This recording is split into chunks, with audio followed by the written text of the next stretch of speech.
hotel phone. I called the front desk. Hi, yeah, I locked myself out of my room. Blaine Hogan, 502.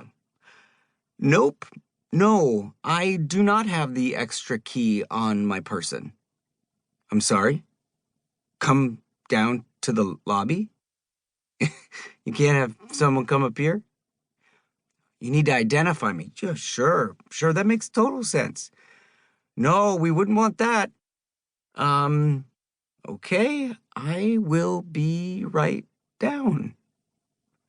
I called the elevator and prayed no one was in it. Bong! The door cranked open. It was empty. Success. I pressed the lobby button and began praying the elevator wouldn't stop before I got there. Ding! Floor 4. Ding! Floor 3. Ding! Floor 2. Bong! The door opened and 3 people walked in. No!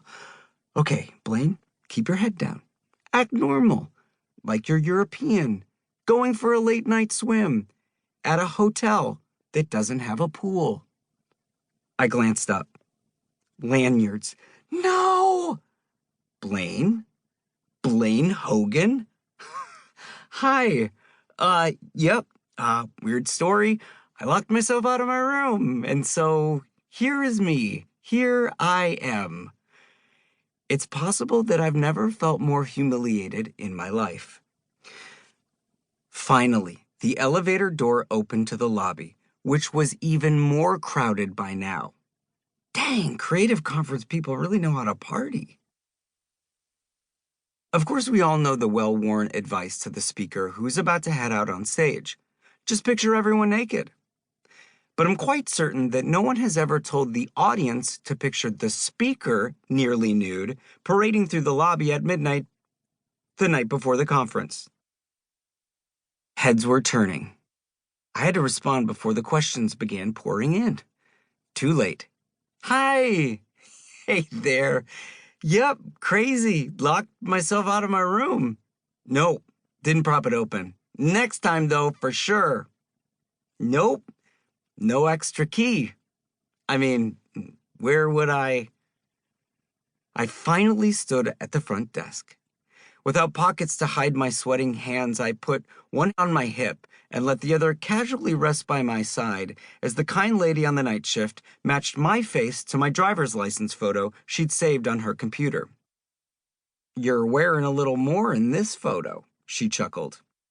Yeah, well, it was winter when that was taken. 1 or 2 keys. 35, please.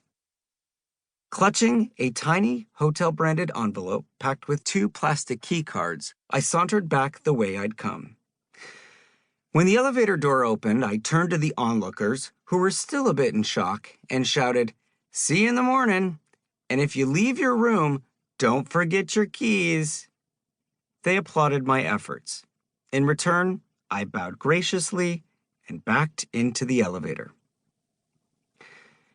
The next morning, I stepped on stage, fully clothed this time, as the following quote faded onto the black screen hanging above me. We are fired into life by a madness that comes from our incompleteness. Father Ronald Rollheiser, Forgotten Among the Lilies. From the podium, I squinted out at a sea of faces, some of whom had seen most of what my mama gave me, and took a deep breath.